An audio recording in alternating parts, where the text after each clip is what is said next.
right, his Twitter profile is at Gauthier, and it says nothing ordinary, which is probably the best way to describe Craig Gauthier. Okay, a self-professed creative geek.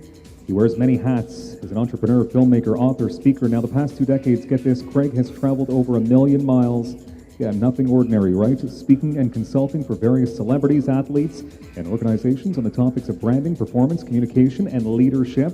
In 2017, Craig traveled across Canada, producing and hosting a new series called the Show Me Canada, celebrating Canada's 150th birthday.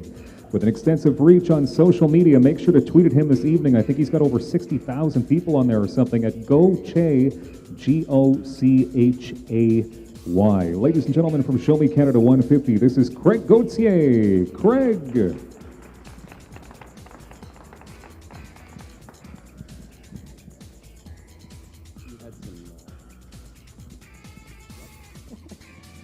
Hey everybody, how you doing?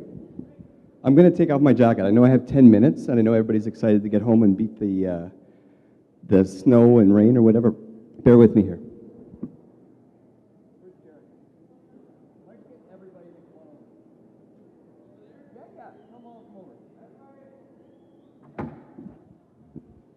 All right, we're going to go a cappella here. So for those of you that don't know me, Craig Gauthier, I've done a lot of things. I was a film major, but I didn't want to be a starving artist, so I started a tech company in the 90s. Had it for 3 years, basically starved myself, lived out of a car, sold it in 2000, became a teacher for 4 years, loved every minute of it, and selfishly I became a teacher because students were cheap labor. Seriously, I wanted to start another business, and instead of paying engineers, I thought, well, let's go to the schools. And you know what happened? One of the students came up to me and said, Craig, you changed my life. And all of a sudden, I was like, what's this heart thing? Like, I can actually have an impact on people. Because I grew up poor, I wanted to be rich, I wanted to prove to my parents that I could do it, and that's why I started the tech company. I wanted to make millions of dollars, and that was it. So I had a chip on my shoulder. So there's a lot of real cool stories in there, but I only have 11 minutes here. So basically from there to teaching, the last 10 years or so, I've been a consultant. I help companies with their branding, telling their stories. Because today, let me ask you, show of hands, do you think anybody can do your job out there? Could somebody else do your job? Guys, put your hands up. There's no such thing as a USP anymore. There's no unique selling proposition. Well, we have this technology, well, so does everybody else. So fundamentally, how many people here have their own business? Show of hands. Good. And you're looking to get, obviously, more customers, right? More clients. How do you do that when there is an ocean full of everybody doing the same thing? And you don't want to spend 8,000 hours on social media and look at me, I'm at this event, and look at me, and I'm doing this free thing, and look at me, right? It's a pain, and it takes a lot of time. So, number one thing that I've learned over the years, it's about the experience. What will separate you from somebody else? Why will somebody buy your products? Why will somebody like you? Why will somebody work with you? Why will somebody do business with you? Why will somebody hire you? Because they know you, they like you, and they trust you. That's your brand. Okay? So everybody here needs to have a personal brand. That's number one. Number two, obviously you need to have a good product or service. Provide something that somebody else can't in terms of an experience. Because you can't say, well, guess what? I have a new phone. It's called the Gauthier phone. So does Samsung, so does Apple. They don't care. Right? Apple doesn't sell phones. They don't sell electronics. They sell an experience. Why do people sleep outside for 3 days to get the very first one? Right? It's branding. It's marketing. It's that emotion that they've created. So human beings, right? We're very conflicted up here. We have a logical brain and we have an emotional brain. Let me ask you, when you buy a car, how do you make a car decision? Talk to me. Based on what? Based on emotion, but I'm saying to you, you could buy any car you want. How are you going to determine which one it is? How many seats? Is that emotion or logic? What else? Comfort, is that emotion or logic? Emotion. What else? Sorry? The look, is that emotion or logic? Emotion. What else? Price. Is that emotion or logic? But if it's 0% financing, right? So when you're dealing with customers and you're trying to acquire customers, you have to understand, because people say, well, go survey your customers, right? The number one rule in business is before you do anything, you should go in and ask your audience. Nobody knows what they want. We don't want another question. We have decision fatigue. Do you think that we all knew we wanted iPods and iPhones and smartphones? No. Okay? So when you're building think about your brand, think about the experience that you can create for them. All right? That's the most important thing that you can walk away with here. Now, finish this sentence. It's not what you know, it's really. How many people know the Prime Minister of Canada? Show of hands. You know who he is, right? It's who knows you. That's why social media is so powerful. I hated social media. I hated social media. I still don't like it.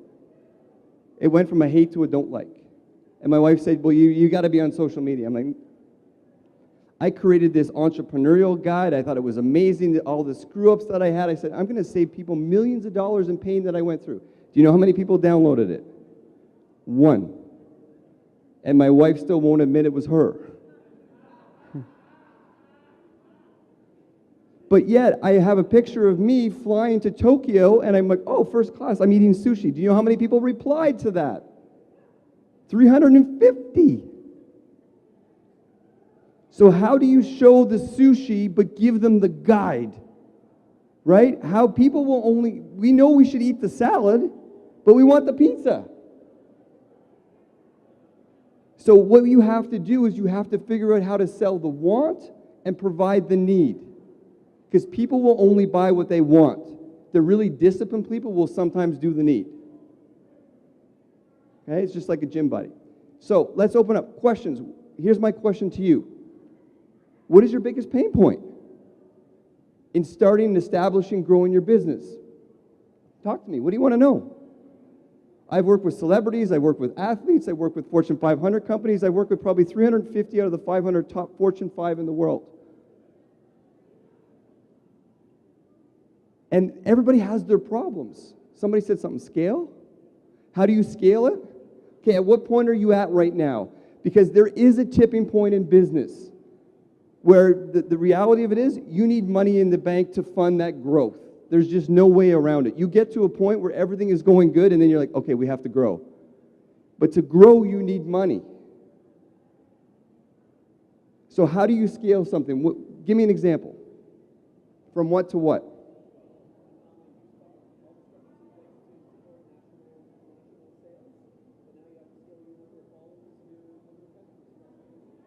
Okay, why do you have to scale? Hang on to that thought for 1 second. For those of you that showed their hands, why are you in business? Make money. Why don't you go get a job and make money? So, sorry?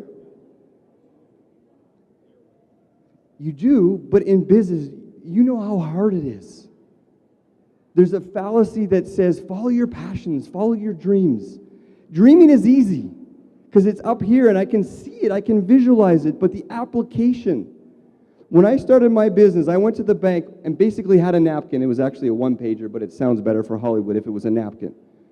And I said, I need $250,000. They gave me 50 on an idea in 1996. You cannot do that anymore today because of technology. Where's the test? Where's the sales? Look at Dragon's Den. I know it's superficial in a lot of ways. But the point is, it takes so much work, but there's this glorification of entrepreneurship because, oh, I'm my CEO. I can print out a business card that says I'm Chief Executive Officer. So I guess fundamentally, before we answer your question, you have to ask yourself why you want to be in business. Again, mine was because I had a chip on my shoulder. I was poor, wanted to be rich, and prove there was a better way. I made it, but it wasn't the best motivation. because I slept in my car, I didn't eat properly, I had complete burnout. And I exited probably too soon. I probably could have got a lot more money. I did okay, but the point is, are you willing to put yourself through that for what?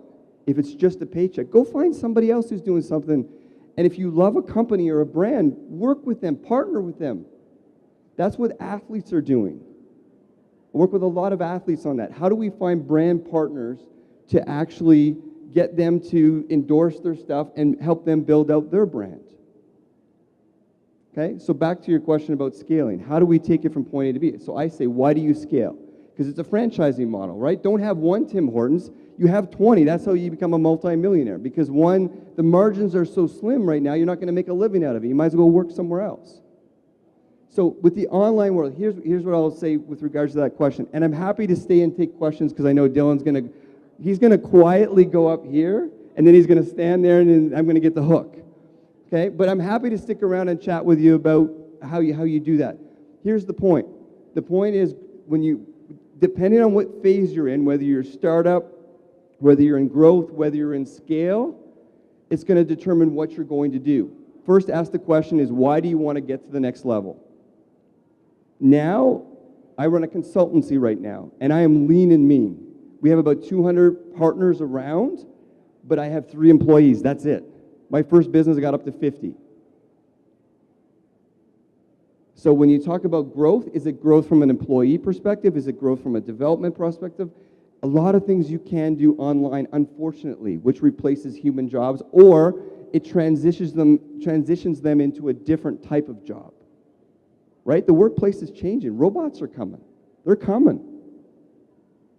So we have to figure out how we're going to do business that way. It wasn't acceptable to put your credit card down online. Now look at how acceptable it is to purchase stuff online. In fact, how many people did Christmas shopping in an actual store? Few people. Right? But Amazon, they'll bring a drone to I do a lot of stuff in the US. A drone, literally, will pick up a package and fly it and drop it on your doorstep. That's where we're going. Okay? So I'm happy to answer any questions about growing business, building business, marketing. Again, the focus area is how do you create that experience? How do you market yourself? How do you build your brand?